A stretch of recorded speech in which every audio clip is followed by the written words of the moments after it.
Welcome on the News Belt. Now, in our first story, the minority says today's budget will exacerbate the suffering of Ghanaians as they allege government intends to introduce a litany of taxes. Speaking to journalists, member of the Finance Committee, Thomas Ampemnyako, claimed that government would increase the VAT rate to 20% from the current 17.5%. Parliamentary Affairs correspondent Kweku Asante looks ahead at this presentation in Parliament. In Parliament had been hoping they would get the support of their NPP colleagues to remove Finance Minister Ken Ofori-Atta through a vote of censure. It appears they will not get that now after the NPP MPs beat a retreat and decided to allow the embattled Ken Ofori-Atta read the budget. Leader of the minority say they feel betrayed. President Nana Addo Dankwa Akufo-Addo will go down in history under the Fourth Republic as the president who most disrespected public opinion. Because as far as we are concerned, public opinion is not supportive and favorable to the continued stay in office of his failing, beleaguered lame duck minister for finance, the Honorable Ken Ofori-Atta. We feel let down and we feel betrayed by the majority caucus, who have shown no wit in supporting us with our impeachment process within the letter and spirit of Article 82 of the 1992 Constitution. It is a step on oversight and parliamentary oversight, and it only weakens Parliament in exercising its oversight in calling ministers to order. But ahead of the budget tomorrow, the minority say Ghanaians should brace for more hardship. The information we are picking up doesn't look good for our dear country. The budget that is due to be read tomorrow promises to be a budget full of taxes. In fact, what we are hearing is that this government intends to increase VAT by 2.5%. They intend to increase income taxes, and they intend to remove a lot of exemptions on Momo. So even merchants are going to be subjected to Momo taxes. We have known this government to be insensitive, but we never knew that their level of insensitivity will be this high. Meanwhile, NPP MP for Kaikwe Central, Patrick Boama, says he expects Ken Ofori-Atta to present a budget of hope. Good budget to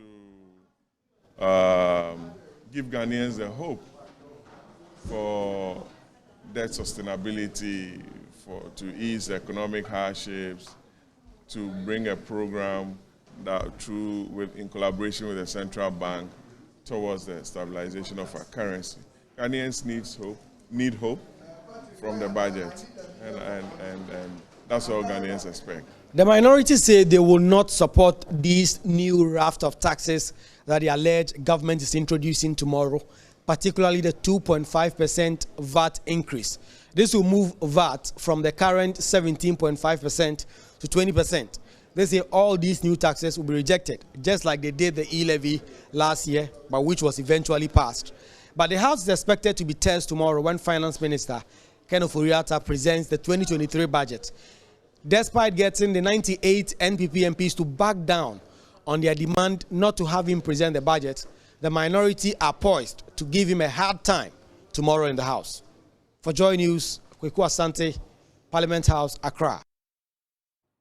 Well, the new Patriotic Party caucus in Parliament, meanwhile, has been urged by the party's executives to stand down as far as their demand for the removal of the Finance Minister Ken Ofori-Atta is concerned, till after the 2023 budget statement is read and appropriated. This follows a meeting with the caucus on November 22 to find an amicable resolution to the impasse in the NPP parliamentary group. Some 98 NPP MPs have been demanding the immediate removal of the finance minister, accusing him of economic mismanagement. But can the majority caucus stick to their stance? Let's take a listen to the rebel majority from when they made their position known. Had occasions to defend allegations of conflict of interest, lack of confidence, trust against the leadership of our finance ministry. The recent developments within our economy are of great concern to the greater majority of members of our caucus and our constituents. We have made our grave concern to the President through the parliamentary leadership and the leadership of the party without any positive response.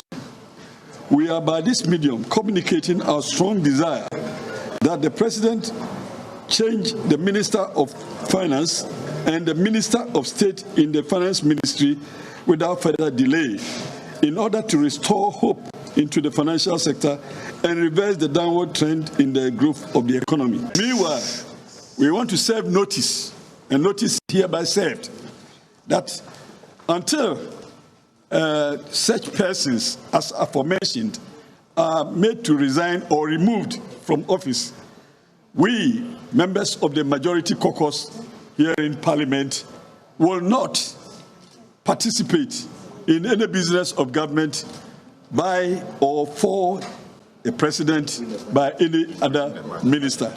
However much that you heard us speaking the last 2 weeks, that based upon the intervention of the President, we would have to see the Minister of Finance do his work, read budget, see through appropriation, and then the President will act. Over a few days, we've had the Finance Minister speaking. And his speaking is informed majority of us in the caucus. Not only to state that we are back to the original position that we took. And that original position is to say that the Minister of Finance will not be the one who must read the budget and must not be the one who do the appropriation. We are here this morning to say that this is going to be very soon for you to see the position of us. And we are going to be positively defiant on that posture until that action is taken. However, we are not going to support the cause of the NDC in the chamber this morning. The cause of the NDC is premised on falsehood, propaganda, and reasons that are not justifiable. Their position might look like ours, but it's not the same.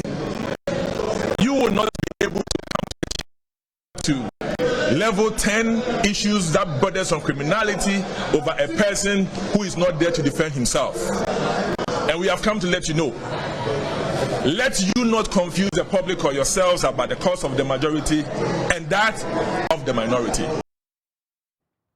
Well, moving away from there, talks between government and labor unions for an increment in base pay has ended inconclusively. Labour is asking government to increase the base pay by 60% for the 2023 working year. Joy News has learned that the government offered to pay 15% from the initial 12%, but the unions have rejected the offer, describing the proposal as a, quote, drop in the ocean. Michael Ashali has been on this beat and brings us the latest. The labour unions, together with government, have met at least 3 times in the last 7 days. The unions are asking for at least 60% increment in their base pay for the 2023 working year. What we understand is that government is only offering to pay 15%. Initially, it said 8, now 10, 12, and now settled at 15. The labour unions have rejected the 15% offer as well. We adjourned to today. Thinking that today you make progress, but there has not been any progress today. Yes, when we are negotiating, whether you frown your face or you smile, the objective is for you to get what you want. When you smile, you can get it. When you frown your face, you can also get it. So we are smiling because we know you will ultimately get what you want. After we have tabled our proposal, and government also gave his proposal, we are still the same way it used to be there. But for now, we haven't reached deadlock. We expect that government will go and seek fresh mandate properly and come back and we meet. Labour doesn't read budget. The budget is not for Labour. The budget is for the government. It's government who read the budget. Labour doesn't read budget. So whether it will be read or not, that one is not my concern. Where government is vis-a-vis our 60% proposal is neither here nor there. And as we've said earlier on, the 60%, we've actually come down from about 140% to the 60%. And even if the 60% is granted, if you take out the 40.4% inflation as it exists currently, it means we are asking for just about 19%, very minimal salaries. Over the years, we've compromised and compromised. There is no money is the song government sing all the time. And this time they are singing the same song, there is no money. And it is because every year they come and they say there is no money, and then we give them the benefit of the doubt. That is what have landed us to where we are today. But we are telling them and assuring our members that they should remain resolute, and that for this year's negotiation, we are not going to give in to any semantics, any gymnastics that the government will do. What would you describe what the government has already offered you? What would you describe it as? It's nothing to write home about. It's a drop in the ocean. What government have offered is nothing at all to write home about. The most important thing is that we are all Ghanaians and we must be paid decent salaries. So you believe that government has money, even though they are IMF? They have money. They have money. Oh, they have it. But we are negotiating. We know what is in store. They have money. For the health sector, the Ghana Registered Nurses and Midwives Association says government's reluctance to heed to their demands will spell doom, as it will accelerate the number of individuals within the sector leaving the country for greener pastures. You heard right. Government tabled 15%. And we owe it to members out there to actually also let them know what is happening during these negotiations. Yes, government tabled 15%. At the moment, we still have our 60% on the table as a whole. So it is not just about the health sector or education sector, it's about all of us as workers of Ghana. Do you think this is going to worsen the situation of brain drain, especially on the nurses that we've had this year? Of course, it will. Why do you think people are leaving Ghana for a greener pastures? They are leaving because one, salaries are not good, other conditions of service are not the best. So people take their bags and they are off to other countries. Deputy Minister for Employment and Labour Relations, Bright Reku Brobe, says the meeting has now been adjourned until next week, when he hopes that together with the labour unions they can reach some consensus. Now, deep-rooted beliefs, social exclusion, and a lack of support continue to affect the effective management of mental health conditions, especially in rural communities. The Executive Director of Mind Freedom Ghana, Dan Taylor, says though the situation was worsened during the COVID-19 pandemic, advocacy and the Assembly's support would help people to come to terms with the conditions and how to manage patients. He made the remarks at the inauguration of a pilot community support network project for persons with mental disabilities and their caregivers at Bechim in the Ahafo region. Precious Semevo has more. Despite the Ghana mental health policy, persons with mental health conditions continue to receive less attention to aid their effective recovery. Aside from the lack of family support, mental health care centers in the Tano South Municipal in the Ahafo region lack the backing to help the over 1,300 persons with mental health conditions. Jonathan Aye is the Municipal Mental Health Coordinator. There are challenges with funding and also drugs, psychotropic medications. You know, our patients are on special medications which they are supposed to take on a daily basis. So sometimes when they come to the facility and don't have these drugs available, is a problem. And aside that, means of transportation.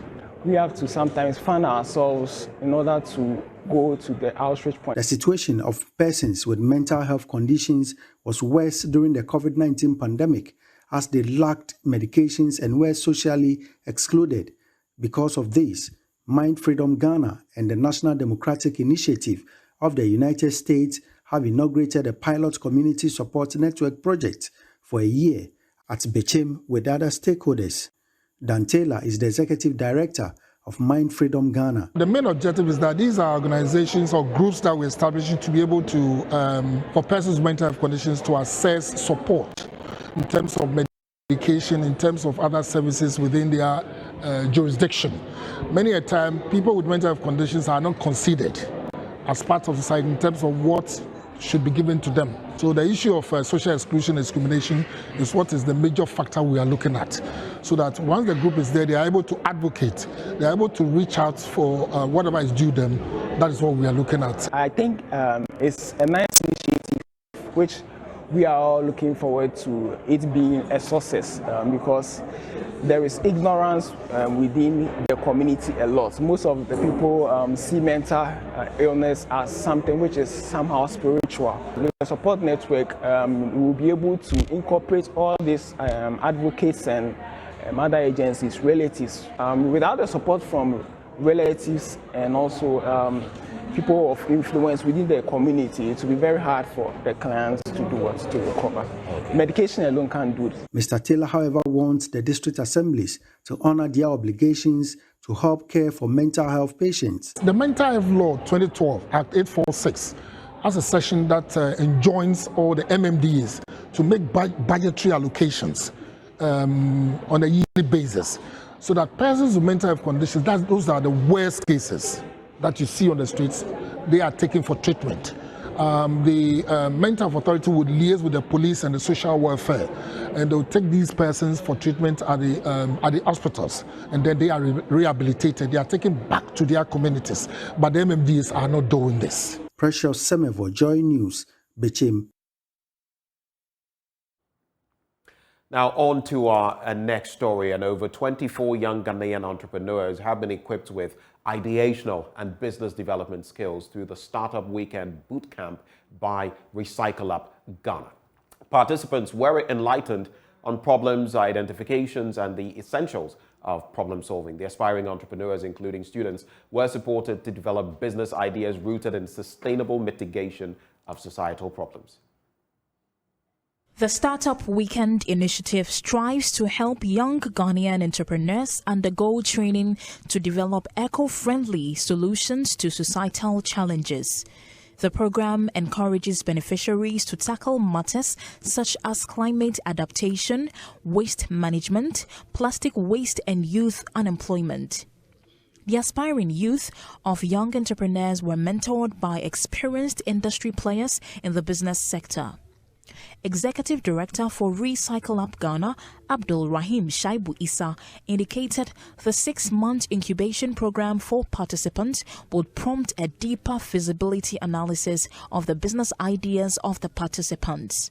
So what we are doing is to have young people come up with ideas that can tackle the environmental problems, but then also our businesses to create employment and tackle the unemployment situation. The participants are selected to go through a 6-month incubation program after the Startup Weekend, where they develop their ideas. In the 6-month incubation program, they do a long phase of business development, actually getting to really dig deeper and develop the business idea that they created. We also provide them with some support to actually prototype their ideas and then test it on the market. If it's feasible and if it's viable, then we also support them secure investment to actually run those businesses. Hub Manager for Recycle Up Ghana, Ivy Sewa Bedu, says the prior training for the boot camp is a build-up to a business pitch competition. Startups were taken through the ideation process, that is to identify the root cause of their problems that they want to solve in the society. They were helped to build up their own business ideas, and then they ended up with a pitch competition. The business idea pitching session saw the 24 aspiring entrepreneurs present their developed business ideas.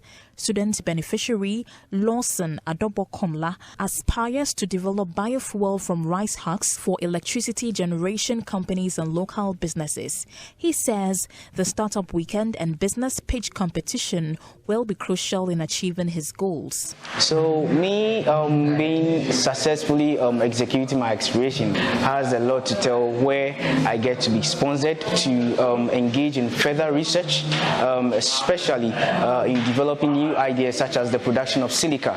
Winning also helps in getting an easy bridge to grants, loans, sponsorship, investments, where there is also going to be an equity at hand. Founder of Everything Rice, Kukua Kellen Yabua, says winning the business idea pitch will enable her to acquire the machinery necessary for her business development. I have done product testing on the market. People are willing to buy, but then I lack the machineries. I am here to ask for funds so that I'll be able to get the machines required for the product. The winner, first and second runner-ups of the pitching session were recruited into the 6-month business incubator program to be organized organized by the organization.